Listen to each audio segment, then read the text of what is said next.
My friends, நம்ம கோவிலில் இருக்கிறோம் பேசுகிறாங்க, சவுண்டெல்லாம் கேட்காதீங்க.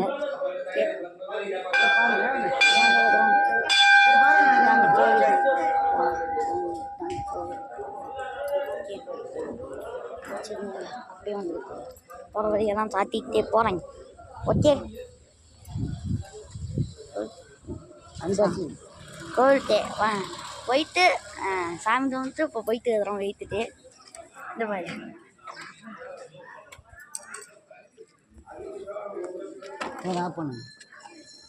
இருப்பா தாட்டிட்டு போகலாம்.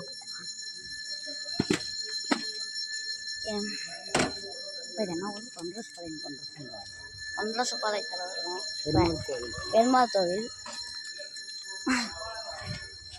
எந்த ஊருக்கு வேம்படி தலையும் அங்கேருந்து எவ்வளோ தூரம் ட்ராவல்ஸ் பண்ணி வந்துருக்குறோம். ஓகே, போகலாம். இப்போ நம்ம கிளம்புறோம்.